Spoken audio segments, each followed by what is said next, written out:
물 좋은 남한강과 누렇게 익은 벼가 유명한 여주. 예로부터 여주의 이름을 알린 주인공이 있습니다. 바로 여주쌀.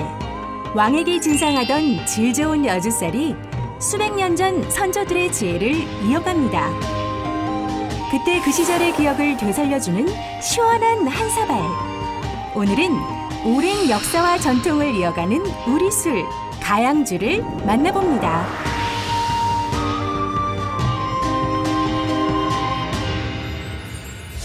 빚는 사람마다 맛과 향이 달라 더욱 뜻깊은 술, 가양주. 전국에서 빚은 195종의 가양주가 한데 모였습니다. 이곳에 모인 이유는 무엇일까요? 여주의 그 특산품인 쌀을 홍보하기 위해서 하는 건데요.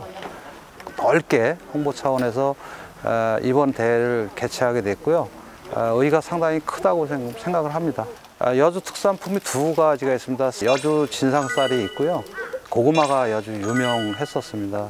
이 두 가지를 병행해서 좀 더 내년 대회에는 좀 크게 가려고 생각을 하고 있고요. 앞으로도 이 행사를 주도적으로 또 크게 꾸려나갈 생각을 가지고 있습니다. 예로부터 우리 주식이었던 쌀. 가양주의 가장 중요한 재료 중 하나가 바로 여주 오곡인데요. 가양주란 집가자, 양조양자 해서요.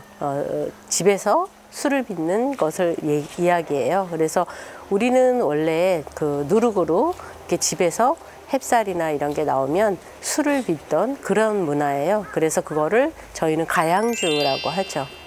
여주쌀은 특히 씹으면 씹을수록 단맛이 나요. 그래서 맵쌀이지만 그래도 이렇게 꼭꼭 씹다 보면 아주 감칠맛이 나고 단맛이 나요. 그걸 활용해서 술을 빚거나 하면은 아주 술이 드라이하면서도 마지막에는 꽃향과 함께 달달한 감칠맛을 같이 느낄 수 있는 점이 있어서 여주쌀은 아주 특별화된 그런 쌀이라고 볼 수 있어요.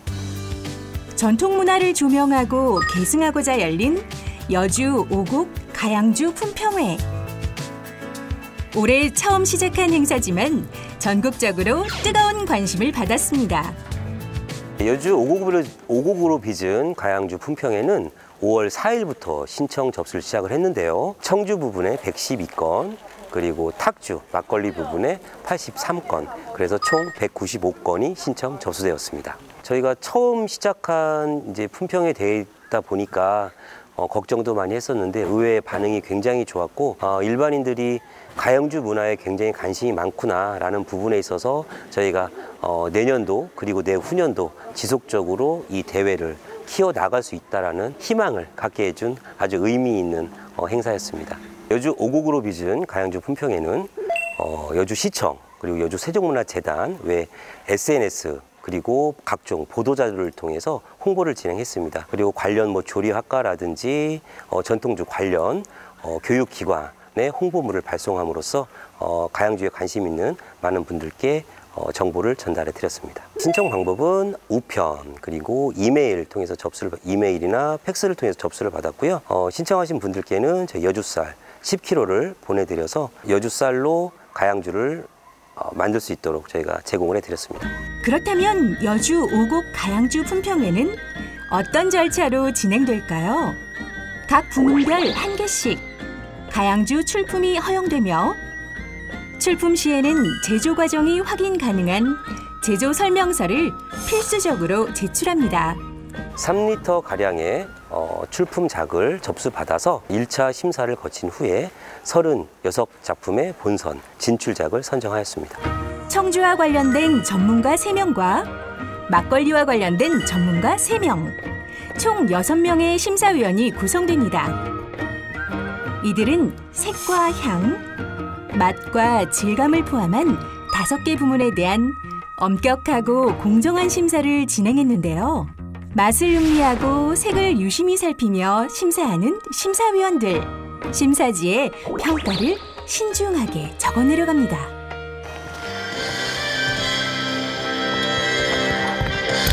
상장 탁주 부분 금상 박정란 귀하는 여주 세종문화재단에서 주최한 여주 오곡으로 빚은 가양주 품평회에서 작품명 위로주를 출품해 우수한 평가로 위와 같이 입상하였기에 이 상장을 드립니다.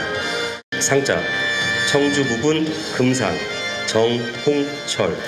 귀하는 여주 세종문화재에서 주최한 여주 오곡으로 빚은 가양주 품평회에서 작품명 별 순향주를 출품해 우수한 평가로 위와 같이 입상하기에 이 상장을 드립니다. 열띤 심사를 거쳐 최종적으로 대상이 선발됐습니다. 예, 먼저 여주 세종문화재단에서 이렇게 멋진 대회를 마련해 주셔서 이렇게 생각지도 못한 일들이 벌어졌네요. 그래서 많이 당황스럽고 그리고 너무나 영광스러운 마음입니다. 제가 만든 술 이름은 별 순향주라고 이름을 지었고요. 순향주라고 하면 옛날 우리 고문헌 중에 그 한글로 쓰여진 최초의 음식 디미방이라고 하는 책에 맨 처음에 등장하는 술 이름입니다. 그래서 순향주를 모티브로 해서 거기에서 조금 몇 가지 응용을 해서 만든 술이 별 순향주입니다. 그래서 사람들께 술 이름을 말씀을 드리면 이름이 참 예쁘다고, 그래서 이름 한 몫을 받은 것 같습니다. 먼저 대상을 받게 된 점에 대해서 굉장히 너무 기뻤고 처음에는 믿어지지가 않았어요. 과연 제가 접수를 해놓고도 이게 내 술이 맞았나 싶을 정도로 기쁜 마음이 더 앞섰거든요. 그래서 일단은 여기 여주에 대해서 이런 제1회를 주최를 해주신 부분에서 제가 처음 금상으로 이렇게 금상이자 대상이라고 할까요? 네, 거기에 이제 제가 선택이 되었다는 점에 대해서 굉장히 더 2배, 3배로 더 기쁜 마음이 들었습니다. 네, 이번에 제가 이제 참가하게 된 술은 위로주이고 제출한 술은 이제 3번의 빚은 삼형주라고 합니다. 밑술, 덧술, 덧술 이렇게 해서 3번에 걸쳐서 나온 술이고 이제 100일 동안에 술을 충분한 발효와 숙성을 시켜서 탄생하게 된 술이거든요. 그래서 이제 이름을 짓기 전까지 고민을 굉장히 많이 했어요. 어떻게 지어야 될까 하고, 그다음에 이제 가족들을 모아놓고 아들 둘이한테도 이제 의논을 하고 남편하고도 어떤 걸 했으면 좋겠느냐라고도 의논을 이제 몇 가지 정해놓고 이제 했는데 저희 큰아들이 이제 굉장한 힌트를 주더라고요. 그게 뭐냐면, 엄마 뭐 어렵게 생각할 거 있어. 그냥 술이라는 거는 기쁠 때나 슬플 때나 즐거울 때나 이렇게 다 먹는 거기 때문에 여기에서는 그 술을 자기는 위로를 해주는 차원에서 위로주를 했으면 좋겠다라는 의미를 하더라고요. 이런 의미로 해서 의미 있는 그 이름의 위로주로 했으면 좋겠다 해서 제가 거기에 힌트를 얻어서 위로주로 정하게 됐습니다. 전통주에 대한 관심으로 전국 각지에서 만들어진 가양주. 여주쌀을 활용해 가양주 문화에 대한 관심을 되살리고 전통 문화를 조명할 수 있는 뜻깊은 자리였습니다. 푸근한 옛 기억들이 짙게 배인 술, 각자의 손맛과 노하우, 그리고 이야기가 담겨 그 맛이 더욱 깊어집니다.